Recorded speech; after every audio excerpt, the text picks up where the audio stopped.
আলাইকুম সুপ্রিয় শিক্ষার্থীবৃন্দ, ওয়ার্ডপ্রেস এবং ফ্রিল্যান্সিং ফ্রি কোর্সের 23তম পর্বে আপনাকে স্বাগতম। গত দুটি পর্বে আমরা ডোমেইন এবং হোস্টিং সম্পর্কে জেনেছিলাম এবং পরবর্তী ভিডিওতে আমরা ডোমেইন এবং হোস্টিং ক্রয় করা শিখেছিলাম। তো আজকের পর্বে আমরা লোকাল হোস্টের যে সাইটটি বিল্ড করেছিলাম জেনারিক নামে, সেই সাইটটিকে আমরা লাইভ সার্ভারে মাইগ্রেট করব।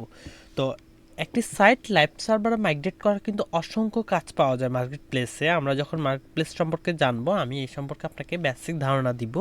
কিন্তু একটি সাইট আবার লোকাল থেকে লাইভ সার্ভার বা লাইভ সার্ভার থেকে লাইভ সার্ভার মাইগ্রেট করার প্রসেস কিন্তু একই। অর্থাৎ আপনি যদি এখন শিখে যান যে কীভাবে একটি সাইট মাইগ্রেট করতে হয়, মানে লোকাল থেকে লাইভ সার্ভারে মাইগ্রেট করতে হয়, সেটি জানলে কিন্তু আপনি লাইভ সার্ভার থেকেও লাইভ সার্ভারে মাইগ্রেট করতে পারবেন। খুবই সহজভাবে কিন্তু আমরা এই কাজগুলো করতে পারি। আবার ক্লায়েন্ট যদি আপনাকে কখনো যদি বলে যে আমার একটি সাইট একটা ডোমেইন থেকে অন্য ডোমেইনে নিয়ে যাব, তাহলেও কিন্তু আপনি একই প্রসেস ব্যবহার করতে পারেন। এখন একটি সাইট মাইগ্রেট করার জন্য কিন্তু আবার অসংখ্য মেথড রয়েছে।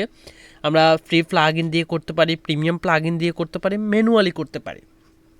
এখন আমি আপনাকে এই ভিডিওতে ম্যানুয়ালি দেখাবো, কারণ হচ্ছে যে আমি আপনাকে চাচ্ছি যে কিছু জিনিস আবার রিপিট করাতে, ডাটাবেসটা কীভাবে তৈরি করতে হয়, কানেক্ট করতে হয়, এই জিনিসগুলো দেখাতে চাচ্ছি যাতে আপনার নলেজটা একটু শার্প হয়। তো চলেন ভিডিওটি শুরু করা যাক। শুরু করার জন্য আমাদের মনে রাখতে হবে যে প্রথমে ব্যাকআপ ফাইল লাগবে। প্রথম ধাপেই কিন্তু আমাদের ব্যাকআপ ফাইল লাগবে, অর্থাৎ আমরা যে সাইটটি মাইগ্রেট করতে চাই সেই সাইটের ব্যাকআপ ফাইলগুলো লাগবে। এখন ব্যাকআপ ফাইল কয়টা লাগবে? দুইটা ব্যাকআপ ফাইল লাগবে। একটা হচ্ছে যে আপনার সকল ওয়ার্ডপ্রেস ফাইলসের সেই ব্যাকআপটা লাগবে, আরেকটা হচ্ছে ডাটাবেজের ব্যাকআপ লাগবে। এখন প্রথমে আপনি ব্যাকআপটা কীভাবে নেবেন, ফাইলসের ব্যাকআপ কীভাবে নেবেন? আপনার যদি সেভ প্যানেল থেকে ফাইলের ব্যাকআপ নিতে চান, তাহলে আপনাকে সেভ প্যানেলে যাইতে হবে। একটু পরে আমরা সেভ প্যানেলে যাব। তো সেই প্রসেসে আপনি আপনার যে সাইটটা থেকে ওল্ড সাইট যেটা মাইগ্রেট করবেন, সেই সাইটের সেভ প্যানেলে যাবেন। তো এখন আমাদের এটা লোকাল সাইট, এখন আমাদের ফাইল ম্যানেজার কিন্তু আমাদের কম্পিউটারই, তার মানে আমাদের থার্ড পার্টি কোথাও যাওয়া লাগতেছে না। আমি এই যে এখানে আমাদের লোকাল ডিস্ক সি ছিল, তারপরে জাম্প ছিল, তারপরে এসটিডক্স ছিল, তারপরে আমাদের সাইটের নাম ছিল ফার্স্ট ওয়েবসাইট। আপনি যদি আমাকে ফলো করে থাকেন, তাহলে আমার বিশ্বাস আপনার ওয়েবসাইটের নামও ফার্স্ট ওয়েবসাইট। তো আমরা এখানে সবগুলো ফাইল সিলেক্ট করব। আপনি যদি উইন্ডোজ অপারেটিং সিস্টেম ইউজ করে থাকেন, আপনার কিবোর্ড থেকে কন্ট্রোল-A সিলেক্ট করতে হবে। তারপরে হচ্ছে যে রাইট ক্লিক করতে হবে, কন্ট্রোল-A ক্লিক করতে হবে। তারপর রাইট ক্লিক করে অ্যাড টু আর্কাইভ এই লেখার উপর ক্লিক করতে হবে। তারপর আমরা জিপে সিলেক্ট করে দিব, রার ফাইলে সিলেক্ট করব না। এখন আপনি সবসময় জিপে সিলেক্ট করবেন, আমি হাইলি রিকমেন্ড করবো আপনাকে। আপনি চাইলে নামটা চেঞ্জ করতে পারেন, আমি নামটা আর চেঞ্জ করতেছি না। তো ওকেতে দিয়েছি, এটি কিছুক্ষণ সময় নেবে এই জিপ প্রসেসটি কমপ্লিট হতে। তারপর হচ্ছে যে আমাদের আরেকটি ফাইল ব্যাকআপ লাগবে, সেটি হচ্ছে যে আমাদের ডাটাবেজের ব্যাকআপ। এখন ডাটাবেজের ব্যাকআপটি কীভাবে নিতে হবে? ডাটাবেজের ব্যাকআপ নিতে হলে আপনাকে আগে এই যে জাম্প কন্ট্রোল প্যানেলটি থেকে অ্যাপাচি এবং মাইস্কেল সার্ভারটি ইনেবল করে নিতে হবে। ইনেবল করার পর আপনি যে কোনো একটি ব্রাউজারে চলে যাবেন, ব্রাউজারে গিয়ে লোকাল হোস্ট লিখবেন। লোকাল হোস্টের পরে পিএইচপি মাই অ্যাডমিন দিয়ে দিবেন, পিএইচপি মাই অ্যাডমিন।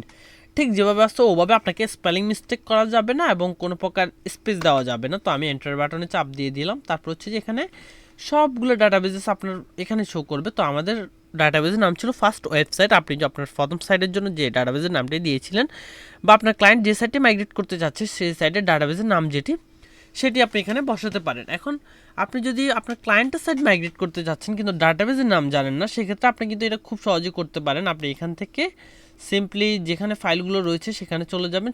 সেখানে গিয়ে এই যে wp-config এই ফাইলটি ওপেন করার চেষ্টা করবেন। তো আমি এই ফাইলটিকে সিম্পলি ওপেন উইথ দিয়ে দিচ্ছি, তারপর নোটপ্যাড দিয়ে দিচ্ছি। দেখি এখানে নোটপ্যাডে কী শো করে। এই যে এখানে ডাটাবেজ ইউজার নেম ছিল রুট, আর ডাটাবেজ পাসওয়ার্ড ছিল না, হোস্ট ছিল লোকাল হোস্ট। এই যে ডাটাবেজের নাম ছিল ফার্স্ট ওয়েবসাইট। তো আপনি যদি wp-config এই ফাইলে চলে যান, আপনি কিন্তু ডাটাবেজের নামটি খুঁজে পেয়ে যাবেন। তো আমরা এমনিতেই নর্মালি আমাদের নামটা দিয়েছিলাম ফার্স্ট ওয়েবসাইট। তো সিম্পলি এই যে ফার্স্ট ওয়েবসাইট এই লেখাটার উপর ক্লিক করেন। আপনি এই লেখাটার উপর ক্লিক করলে হাতের ডান পাশে এটি ওপেন হয়ে যাবে। ওপেন হওয়ার পর আপনাকে এখান থেকে এক্সপোর্টে ক্লিক করতে হবে। তো আমি এক্সপোর্টে ক্লিক করব। এক্সপোর্টে ক্লিক করার পর এটি কিছুক্ষণ সময় নেবে, আপনার সাথে সাথে এটি এক্সপোর্ট হয়ে যাবে না, আমাদের আরও অপশন সিলেক্ট করতে হবে। এই যে এখান থেকে ঠিক যেরকম আছে ওরকমই থাকবে, আমাদের কিচ্ছু করতে হবে না। ফরম্যাট অবশ্য খেয়াল রাখবেন যে স্কেল থাকে কি না। বাই ডিফল্ট এটি নর্মালি স্কেল থাকে। তো আমি এক্সপোর্টে দিয়ে দিব।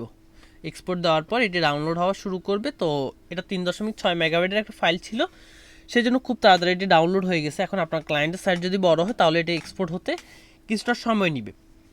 এরপর এখন কিন্তু আমরা যে সাইটটি মাইগ্রেট করতে চাচ্ছি, অর্থাৎ লোকাল হোস্টে আমাদের যে সাইটটি ছিল বা ক্লায়েন্ট আমাদেরকে যে সাইটটি মাইগ্রেট করতে বলেছে, ওই সাইটের ব্যাকআপ কিন্তু আমাদের নেওয়া শেষ। এখন আমাদের যেখানে আমরা মাইগ্রেট করব সেখানে চলে যেতে হবে। তো সেখানে যাওয়ার জন্য কোথায় যেতে হবে? প্রথমে আমাদেরকে হোস্টিংয়ে যেতে হবে। তো আমরা গত পর্বে একটি হোস্টিং ক্রয় করেছিলাম, আমি ক্রয় করি নাই, জাস্ট পেমেন্ট মেথড পর্যন্ত দেখাইছিলাম আপনাকে।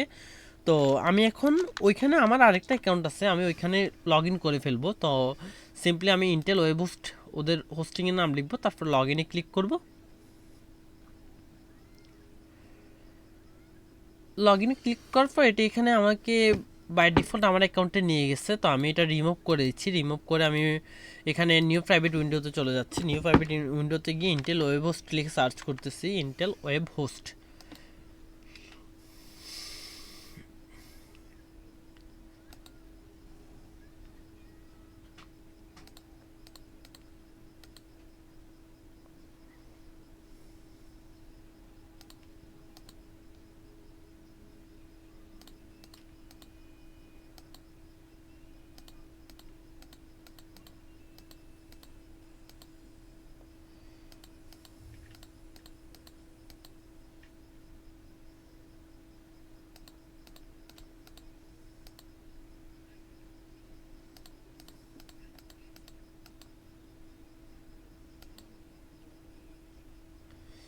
ইন্টেল ওয়েব হোস্ট লেখার পরে আপনাকে এই ধরনের একটি ইউআরএল দেখাবে। তো আমরা এখান থেকে লগ ইনে ক্লিক করে ফেলবো, অথবা আপনি আপনার যে হোস্টিংটা ছিল সেই হোস্টিংয়ে সিম্পলি লগ ইন করে ফেলবেন। তারপর আমার এখানে একটা অ্যাকাউন্ট ছিল, আমি ওই অ্যাকাউন্টে সিম্পলি লগ ইন করে ফেলতেছি। আমি এখানে লগ ইনের যে মেলটি দেখা যাচ্ছে এটি হাইড করে ফেলবো। তারপর হচ্ছে যেখান থেকে আমার এই যে দ্বিতীয় আপনার হোস্টিংটা একটাই থাকবে, তো আপনার এখানে ওই হোস্টিংটাই দেখাবে। আমার এখানে দুইটা হোস্টিং দেখাচ্ছে, আমি এখান থেকে একটা হোস্টিংয়ে চলে যাব। তারপর হচ্ছে যে এই যে আমি এখান থেকে ব্যাক করতেছি, এই যে এখান থেকে আমার নিচের যে হোস্টিংটা আছে এখানে ক্লিক করব। তারপর ম্যানেজ থেকে লগ ইন টু সিপ প্যানেলে দিয়ে দিব।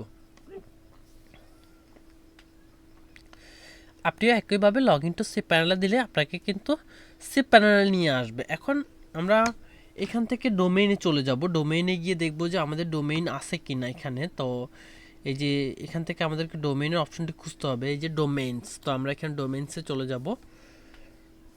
ডোমেইনসে যাওয়ার পর এখানে অনেকগুলো ডোমেইনস দেখাচ্ছে। তো আমার এগুলো কোনোটাতেই আমি কিন্তু ওয়ার্ডপ্রেসটা ইনস্টল করতে চাচ্ছি না, আমি চাচ্ছি যে নতুন একটা ডোমেইন তৈরি করি।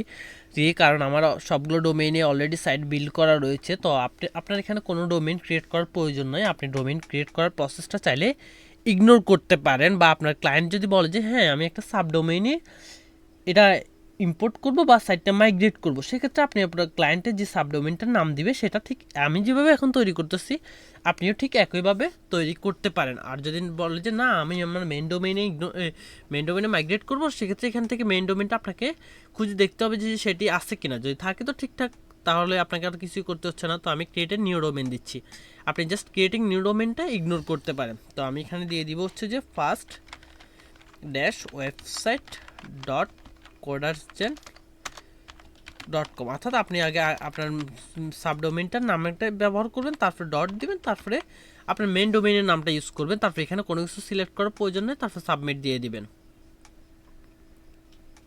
তো সাবমিট দেওয়ার পর ডোমেইনটা ক্রিয়েট করা হয়ে গেছে। এখন আমাদের মেন ডোমেইনে আমাদের সাবডোমেইনটা ক্রিয়েট করা হয়ে গেছে। এখন আমাদের কাজ হচ্ছে যে আমরা এখানে ডাটাবেস ক্রিয়েট করব, ডাটাবেসের জন্য আবার ইউজার ক্রিয়েট করব। তো আমি আবার সে প্যানেলে চলে যাচ্ছি, সে প্যানেল।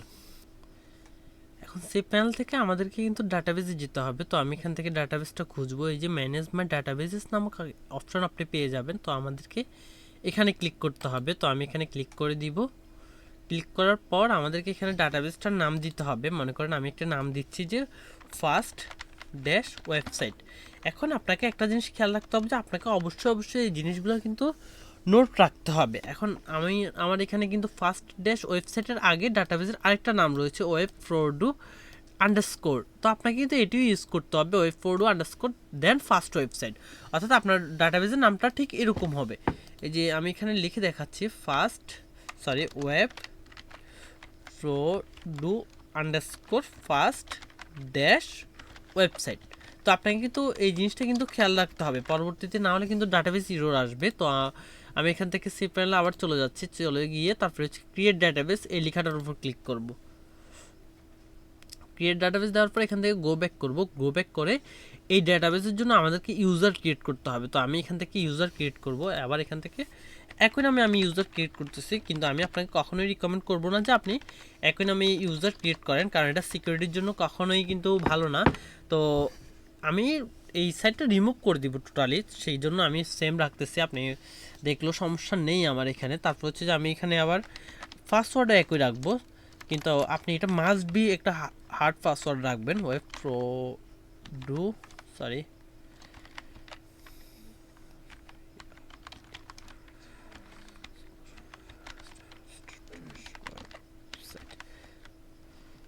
আপনি অবশ্যই ডাটাগুলো ফাইলে সিলেক্ট করে রাখবেন বা ফাইলে সেভ করে রাখবেন, না হলে কিন্তু আপনি পরবর্তীতে ঝামেলায় পড়ে যাবেন।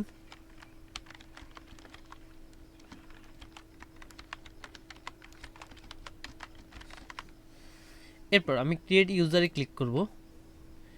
অলরেডি কিন্তু ইউজারটা ক্রিয়েট হয়ে গেছে। এখন আমাদের 3 নাম্বার কাজ করতে হবে, অর্থাৎ আমরা ডাটাবেস তৈরি করেছি, ডাটাবেসের জন্য ইউজার তৈরি করেছি, এবার ডাটাবেসটাকে ইউজারের সাথে কানেক্ট করতে হবে। তো আমি এখান থেকে গো ব্যাক দিয়ে দিব।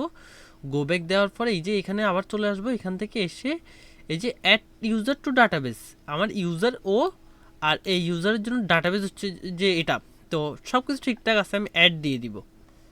অ্যাড দেওয়ার পর এখানে অল প্রিভিলাইজেস এই অপশনটা সিলেক্ট করতে হবে, সিলেক্ট করে মেক চেঞ্জেস এটাতে ক্লিক করতে হবে। মেক চেঞ্জেস করার পর আমার কিন্তু ডাটাবেসটা তৈরি করা হয়ে গেছে। এখন আমরা এবার আমাদের কাজ শুরু করব। আমাদের পিএইচপি মাই অ্যাডমিনে যেই ফাইলটা ছিল, পিএইচপি মাই অ্যাডমিন থেকে আমরা যে ডাটাবেসটা এক্সপোর্ট করেছিলাম সেটি এখানে ইম্পোর্ট করতে হবে। তো আমি সি প্যানেলে চলে যাচ্ছি। সি প্যানেল থেকে এখান থেকে পিএইচপি মাই অ্যাডমিন অপশনটি খুঁজে বের করব। এই যে নিচে ছিল পিএইচপি মাই অ্যাডমিন, তো আমি এখানে ক্লিক করে দিব।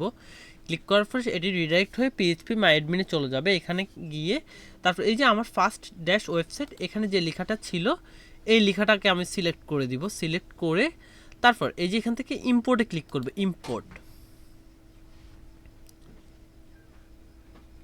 ইম্পোর্টে ক্লিক করার পর আমাদের এখান থেকে ব্রাউজার সিলেক্ট করতে হবে। ব্রাউজার সিলেক্ট করে আমরা যে ফাইলটা এক্সপোর্ট করেছিলাম সেই ফাইলটাকে এখানে সিলেক্ট করে দিতে হবে। ফার্স্ট ড্যাশ ওয়েবসাইট এই নামেই ছিল সম্ভবত আমাদের ডাটাবেসের নামটি। তো আমি ওপেনে ক্লিক করব। এই যে ডট এসকিউএল এই ফরম্যাটটি ঠিকঠাক রয়েছে, তারপরে ইম্পোর্টে ক্লিক করব।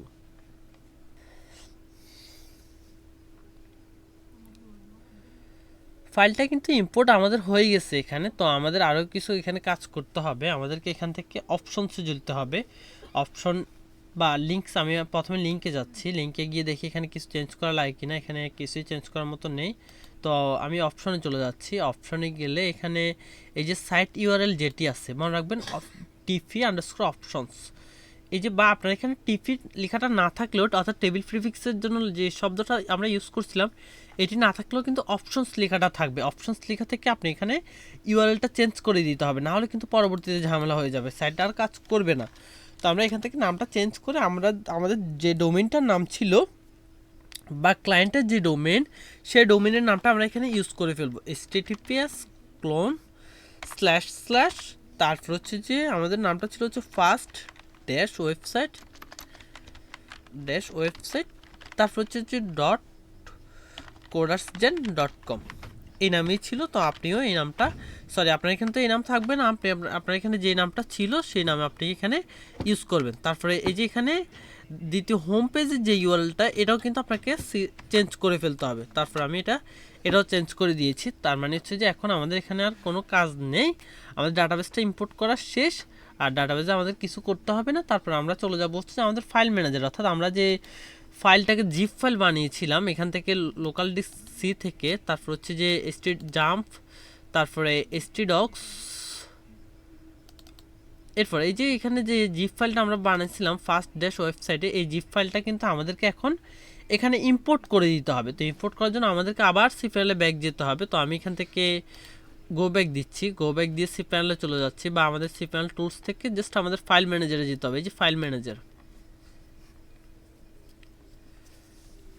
এখন ফাইল ম্যানেজারে যাওয়ার পর আমাদের যে ফাইলের লোকেশন আছে ওই লোকেশনে কিন্তু ফাইলটা আপলোড করতে হবে, আপনাকে কিন্তু ভুল করা যাবে না। এখন আপনি যদি মনে করেন যে আমার তো মেন ডোমেইন, আমি মেন ডোমেইনটা কোথায় খুঁজে পাচ্ছি না, তো হয় এখানে মেন ডোমেইনটার নাম সরাসরি থাকবে, অথবা এই যে এখান থেকে আমাদেরকে খুঁজতে হবে যে হোম পাবলিক আন্ডারস্কোর HTML এই লেখাটা ক্লিক করতে হবে। তো বেশিরভাগ ক্লায়েন্টের ডোমেইনগুলো কিন্তু পাবলিক আন্ডারস্কোর HTML এর ভিতরেই থাকে বেশিরভাগ হোস্টিং প্রোভাইডারের মধ্যেই।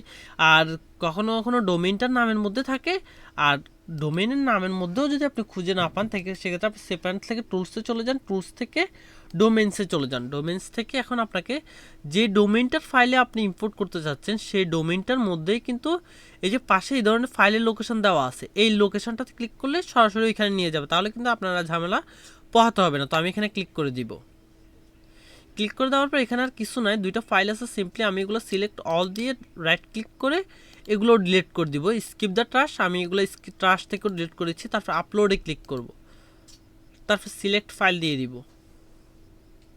সিলেক্ট ফাইল দেওয়ার পর আমি লোকাল ডিস্ক সিতে চলে যাব, তারপর জাম্পে চলে যাব, জাম্প থেকে স্টিডক্সে চলে যাব, স্টিডক্স থেকে আমাদের ফার্স্ট ওয়েবসাইট, তারপর হচ্ছে জিপ ফাইল যেটা ছিল সেটা ওপেন করে দিব। তো এটা 67 মেগাবাইটের একটা ফাইল, এক মিনিটের মধ্যে এটি ইম্পোর্ট হয়ে যাবে। তো আমাদেরকে কিছুক্ষণ অপেক্ষা করতে হবে।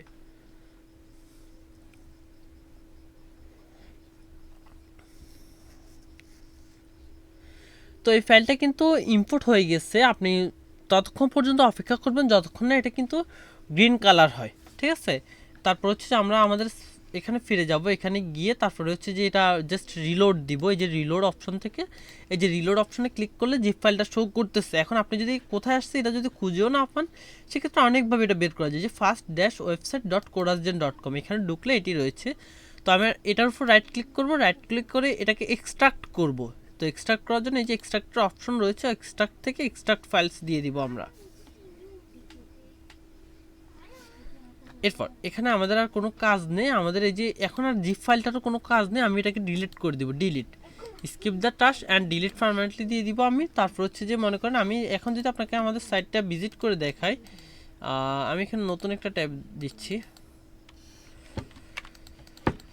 আমাদের নামটা ছিল হচ্ছে যে first-website.corazgen.com corazgen.com। এই যে এখন কিন্তু সাইটটা শো করতেছে না, সরি আমি মনে হয় এখানে নামটা ভুল লিখছি। তো এখানে ফার্স্ট ওয়েবসাইট corazgen.com। এখন এখানে বলছে যে your PHP installation appear to be missing to MySQL extension which is required by WordPress, please check the MySQL PHP extension installed and enabled। তো এই সমস্যাটার রিজন আমি জানি, এটা হচ্ছে যে PHP ভার্সনের জন্য এই সমস্যাটা হয়। আপনি যদি এই সমস্যাটা ফেস করে থাকেন তাহলে কোনো সমস্যা নেই, আপনাকে আমি দেখা দিচ্ছি এটা কীভাবে ফিক্স করতে হয়। আপনাকে সি প্যানেলে যেতে হবে, সি প্যানেল থেকে একবারে নিচে চলে যাবেন, নিচে যাওয়ার পর এই যে এখান থেকে মাল্টি PHP ম্যানেজার এই অপশানে ক্লিক করবেন। মাল্টি PHP ম্যানেজার থেকে আপনি যে ডোমেনটাতে আছেন ওই ডোমেনটা সিলেক্ট করবেন। এই যে এটা PHP ভার্সন হচ্ছে 8.1, আমাদের 8.4 যেতে হবে, অর্থাৎ লেটেস্ট ভার্সন যেটা সেটাতে যেতে হবে। EF PHP 84 এই অপশনটা সিলেক্ট করতে হবে, এই যে EF PHP 84। তারপর আপনি অ্যাপ্লাইতে ক্লিক করবেন, অ্যাপ্লাইতে ক্লিক করার পর আপনি এটাকে রিলোড দেন। এই যে এখানে বলতে যে ইরোর এস্টাবলিশিং ডাটাবেস কানেকশন, আমরা সব কিছু ঠিকঠাক করেছি কিন্তু আমাদের একটা কাজ বাকি রয়ে গেছে, যার কারণে ইরোর এস্টাবলিশিং ডাটাবেস কানেকশন বলতেছে। এখন আমরা যে ডাটাবেসটা ইম্পোর্ট করেছি ওই ডাটাবেসের সাথে আমাদের ফাইলগুলো কিন্তু কানেক্টেড না, যার কারণে এই সমস্যাটা হচ্ছে। এখন আমরা ওই ডাটাবেসটাকে আমাদের ফাইলের সাথে কানেক্ট করে দিব। এই যে আমাদেরকে এখান থেকে এখানেই ছিলাম আমরা, এখান থেকে আমাদেরকে config.php এখানে যেতে হবে। একটু আগে আমরা দেখেছিলাম যে ডাটাবেসগুলো মূলত এখানে থেকে থাকে। তারপর এডিটে ক্লিক করতে হবে, এডিট, তারপর এডিটে দিয়ে দিব আমি, নতুন ট্যাবে এটি ওপেন হয়ে যাবে। নতুন ট্যাবে ওপেন হওয়ার পর এই যে এখান থেকে আমাদের ডাটাবেস নেম, ডাটাবেসের নামটা চেঞ্জ করতে হবে, আমরা যে নামটা দিয়েছিলাম সেটা। তারপরে হচ্ছে ডাটাবেস ইউজার, আপনি যে ইউজারটা দিয়েছিলেন সেটি, তারপরে ডাটাবেসের পাসওয়ার্ড, আপনি যে পাসওয়ার্ডটা দিয়েছিলেন সেটি এখানে ব্যবহার করবেন, কোনো সমস্যা নেই। তারপর হচ্ছে সেভ চেঞ্জেস দিয়ে দিবেন, আর কোনো কাজ আমাদের এখানে করতে হবে না। তারপর আমরা আমাদের সাইটে গিয়ে রিলোড দিব। এখানে কিন্তু আমাদের সাইটে এরর শো করতেছে, এরর এস্টাবলিশিং এর ডাটাবেস কানেকশন। তো আমাদেরকে এখন দেখতে হবে যে আসলে কেন আমাদের সাইটে এই সমস্যাটি শো করতেছে। আমি আবার wp-config.php এই ফাইলে চলে যাব। আমাদের ডাটাবেসের নাম এটি ছিল, আমি 100% শিওর। তারপরে ইউজারও এটি ছিল, ডাটাবেস পাসওয়ার্ড, এখন পাসওয়ার্ড এটাই ছিল, কিন্তু এখানে আসলে পাসওয়ার্ডের ফাংশনটা আমার কাছে ঠিক মনে হচ্ছে না। কেন? কারণ হচ্ছে যে আমাদের যখন আমরা প্রথমবার যখন ওয়ার্ডপ্রেসের জন্য ইনস্টল করেছিলাম আর ডাটাবেস তৈরি করেছিলাম তখন কিন্তু আমরা ডাটাবেসে কোনো পাসওয়ার্ড দেই নাই। কেন দেই নাই? কারণ আমাদের তখন ডাটাবেস ইউজার রুট ছিল। আপনি প্রথম দিকের ভিডিওগুলো যদি আবার দেখেন তাহলে কিন্তু দেখবেন যে ডাটাবেস ইউজার রুট ছিল আর পাসওয়ার্ড কিন্তু আমরা দেই নাই। যেহেতু রুট ছিল সেহেতু আর পাসওয়ার্ড দেওয়ার প্রয়োজন হয় নাই, ঠিক আছে? তো ওই জন্য আমাদের এই ফিল্ডটি এরকম শো করতেছে। তো এখানে এক্সট্রা একটা ফাংশন প্রয়োজন, যে ফাংশনটি এখানে অ্যাভেলেবেল নেই। তো আমি আপনাকে এই ফাংশনটি কমেন্ট বক্সে দিয়ে দিব। আপনি যদি একই সমস্যায় ফেস করেন তাহলে আপনাকে কিন্তু এই ফাংশনটি ইউজ করতে হবে, আর যদি না করেন তাহলে তো আলহামদুলিল্লাহ। তো আমরা এখানে আমি একটা লিঙ্ক দিয়ে ফাংশনটি অ্যাড করে দিচ্ছি ডাইরেক্টলি। জাস্ট এই লাইনটা আমি রিমুভ করে দিব।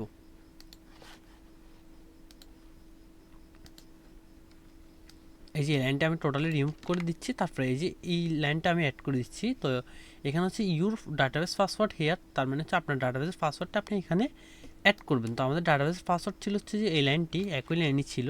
তো আমি এটা চেঞ্জ করে এই যে পাসওয়ার্ডটা এখানে অ্যাড করে দিয়েছি। তারপরে এখন কোনো এরর নেই, এখানে ফাঁকা স্পেসটা আমি একটু রিমুভ করে দিচ্ছি। আপনি চাইলে রিমুভ করতে পারেন, না চাইলে না রিমুভ করলেও কোনো সমস্যা নেই। তারপর সেভ চেঞ্জেস দিয়ে দিব। সেভ চেঞ্জেস দিয়ে আমাদের সাইটে গিয়ে রিলোড করব।